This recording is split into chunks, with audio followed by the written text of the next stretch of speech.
Action. Hey guys, welcome to another educational video. In this video, I'm going to teach you how to assess your chances of getting into your dream university. Because sometimes you're like, oh, I want to get into Harvard, but how do you know if you're good enough? How do you know if you have good chances of getting accepted? One key to it is looking at an average class profile, and I'm going to teach you all of the tips and tricks that you can use to assess your own chances. So if you're interested, continue watching this video.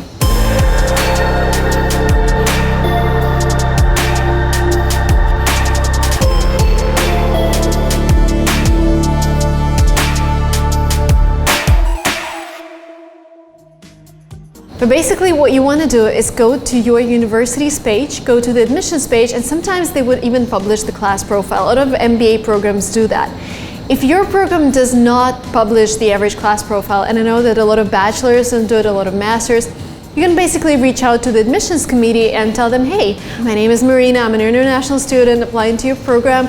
Could you please tell me what was the average GPA of the students you've accepted last year? And maybe you could also advise me on, the amount of work experience they've had, or maybe what you're looking at when you're considering an application. Because this would give you an idea of what to strive for. Maybe you should do more volunteer experience. Maybe you should double down on your tests. Because again, average class profile is what you should strive to become.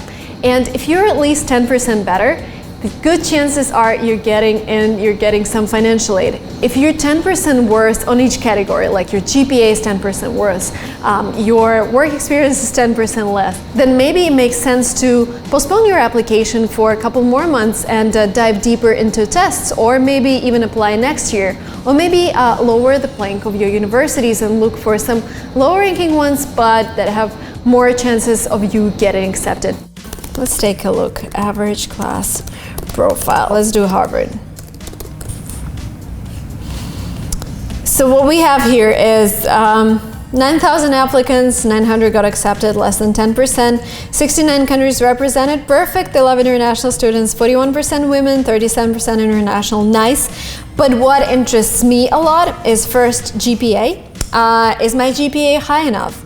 Like if you're getting this 3.71 GPA, the average, and yours is like 3.3, that means you have to show really high GMAT score, like higher than average. Because you have to be, on average, I would say in order to get accepted and get financial aid, you need to be at least 10% higher than average on every single criteria, like GPA, work experience, test results, etc. But if you're not, like, be careful here. This is something that I always pay attention to. Background, like economics, humanities, STEM. Like this doesn't give me a lot of information, but for example, if I'm applying from an economics background, I know that I'm in the majority, which means that I have better chances, slightly better chances of getting accepted.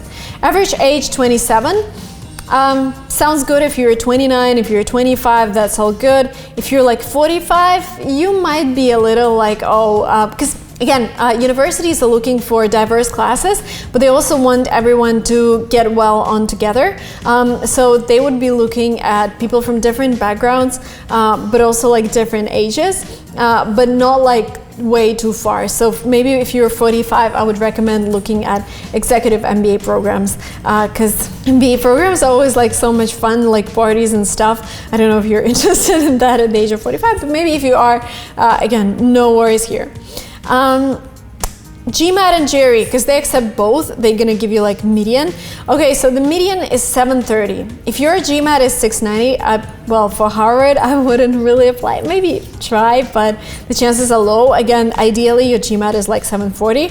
Or if you're taking GRE, it's almost like 170 on both. 170 is the maximum here. So again, you wanna be at least 10% better, or at least like not more than 10% worse. When I was at this Harvard MBA meetup, what they told me, like, you always have a chance of applying later, right? You always have these 3 deadlines. The ideal situations that you apply in the first or second deadline. If you're applying in the third deadline, there are really low chances of getting accepted. But sometimes you're like, maybe I should apply in the second deadline instead of the first. So the decision-making process here should look like, would I be able to improve my test scores by 35% if I apply in the second round? And if the answer is yes, then just postpone your application, work a little more on your tests, and apply later. Another important thing to mention, again, what I've done when I was communicating with the universities, I was communicating with them, like writing emails.